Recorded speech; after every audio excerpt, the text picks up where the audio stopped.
What are our top decks for post Blue Eyes Structure Deck? Make sure you guys smash the link crap out of that subscribe button so you guys don't miss out on more else content. So we're going to be starting off over here with Blue Eyes for our top 10 here. Now remember that these lists typically don't tend to have a major order, but this will give you a little bit of an idea of what we're expecting. So I'm expecting the Blue Eyes Primite build is going to enter into the arena out here. It's going to be a very, very strong deck. A lot of people are going to need a little bit of a time to kind of adjust the ratios and things to our side of the game, but you know, being able to set up a very strong board to kind of counteract the top end of the meta, I think is going to be a very nice thing to see. Having a relevant Blue Eyes deck in today's meta, I think is going to be a very, very welcome change for people out here. So, yes, I think Blue Eyes will be a Tier 1 deck, if not Tier 1.5, considering the rest of what's kind of been walking around in the course of the meta right now. And you know what? We needed a new competitive deck. Honestly, it's been a little while, but I think this one's going to be really, really good. Now we have Crystron here. Now you're probably like, well, Robbie, Crystron didn't even top the YCS. It had a couple of very strong Day 2 finishes, though. Enough that I wanted to toss this up here and go, hey, I think Crystron still has a very good showing. You've got, you know, a few builds have been going towards the adventure package to put monsters on the field. You've also got the Terror Top and Talcum board, which has been very popular to get to the Cherubini line. And then, of course, you've got the Horus package being built into the deck. So it kind of depends on which extra volume of things that you are wanting to kind of include in the deck. Depending on how the deck itself lays up or what your preference is on the build, I think you will have a successful time. But once again, I think that this deck does need a little bit more time out here to develop and to figure out, hey, these are the ratios to get things correct. We have White Forest. Now, White Forest actually has kind of been exceeding my expectations out here. You know, we don't have Baron to floor some of the other strong end boards that this deck necessarily would be wanting to have, but that doesn't mean that the deck is not performing. Oh, no. It's been quite the opposite, actually. This deck has been performing up to a nice standard. Now, obviously, depending on how you want to structure the deck, your number of assets has been 1 to 2. I think 2 feels a little bit better. And of course, you know, you're just going to be using the Sylvia to kind of be the interruption piece to book a moon your opponent's field. That's currently what we have. Now, obviously, post-Alliance Insight, this deck becomes a completely different creature. And once we approach and get to that point, though, that'll be the time where you will see this deck actually get the chance to fully shine out here. So I am excited to see where that is going to take us. And then we have Mermail. Now, I'm going to say this best by a lot of the comments I've read from people. The question with Mermail is, if the deck goes first, the deck is very, very insane. I think we all agree with that, all right? If it gets a chance to kind of go in uninterrupted, yeah, but you can say that about a lot of the meta. Mermail's big issue is going second. If it could actually go second, I think it'd be a little bit more of a thing. But with enough variance and enough high roll out here, you can watch this deck actually succeed. And that's what we saw out of the YCS was a very, very strong showing from Mermail. Now, obviously, Mullen Glacier is shaving cards off your opponents, the new Poseidra, giving the deck some extra mobility to trigger those extra water effects. And the fact that, you know, you still have access to Toad and friends out here, you know, shutting down or shaving down the amount of minstrels in the deck down to 1, I think has been a much more strong meta call as well. But those have been the main things to really take note of on the Mermail side of the equation. I've been a little bit more definitive for its placing in today's meta.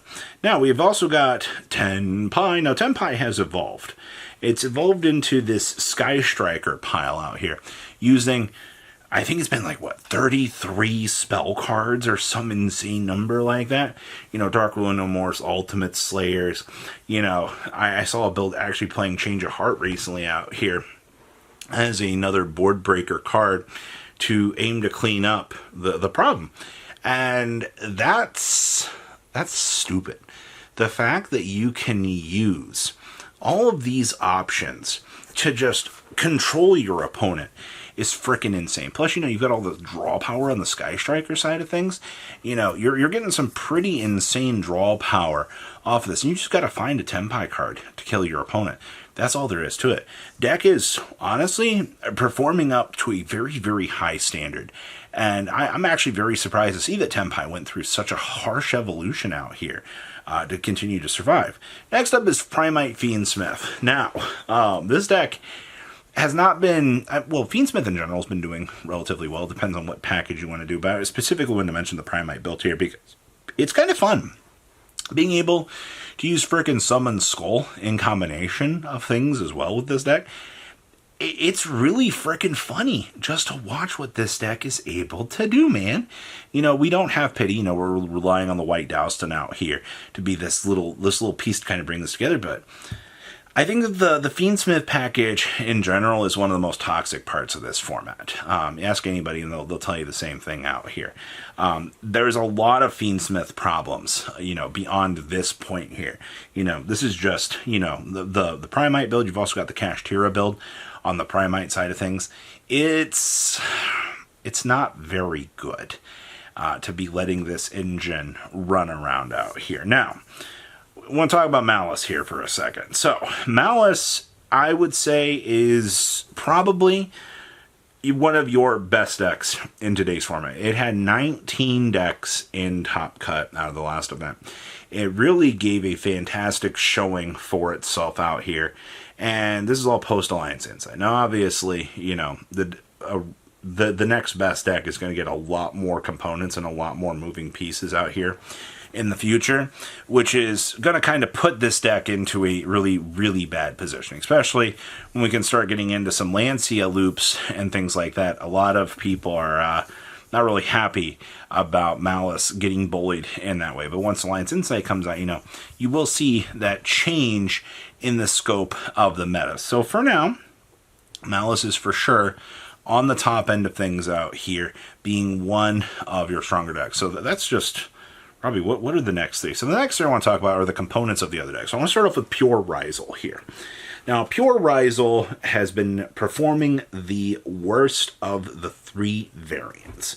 I do not want you to think that Pure is dead, though. A lot of people enjoy Pure. Pure does have a fantastic chance to actually do a lot. It's been just because it didn't top the YCS doesn't mean that it has not been doing well on the regional circuit. I like Pure a lot just because I can play more hand traps. I don't feel like I'm really burdened by playing the other engine cards, and that's okay. Not having to deal with all that extra fat, in my opinion, is what makes this build more optimized towards me. Somebody's gonna be like, Robbie, you don't like winning. I mean, sure, if that's your takeaway from playing Pure.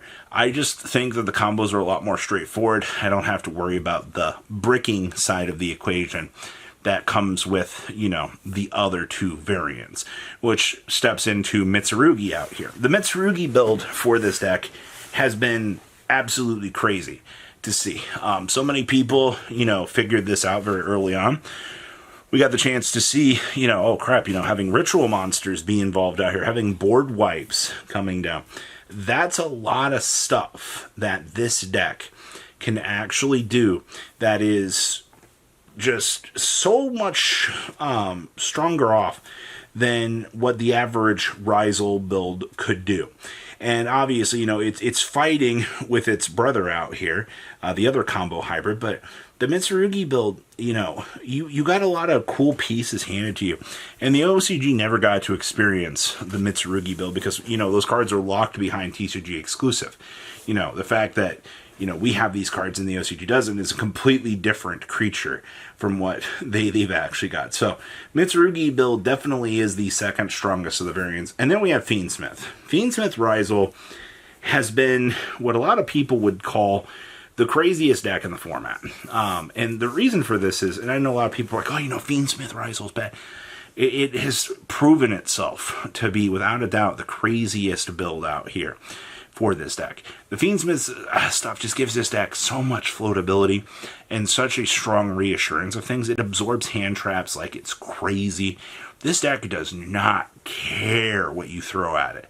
All right, now obviously, you know, you could play into a nib, but that's a story for another day.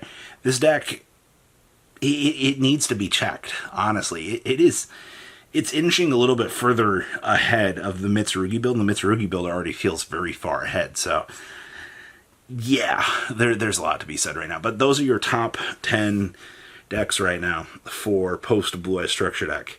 Yikes. Please leave a comment down below, tell me what you guys think, and I'll see your beautiful faces back here in day, guys. Patrons! Thank you!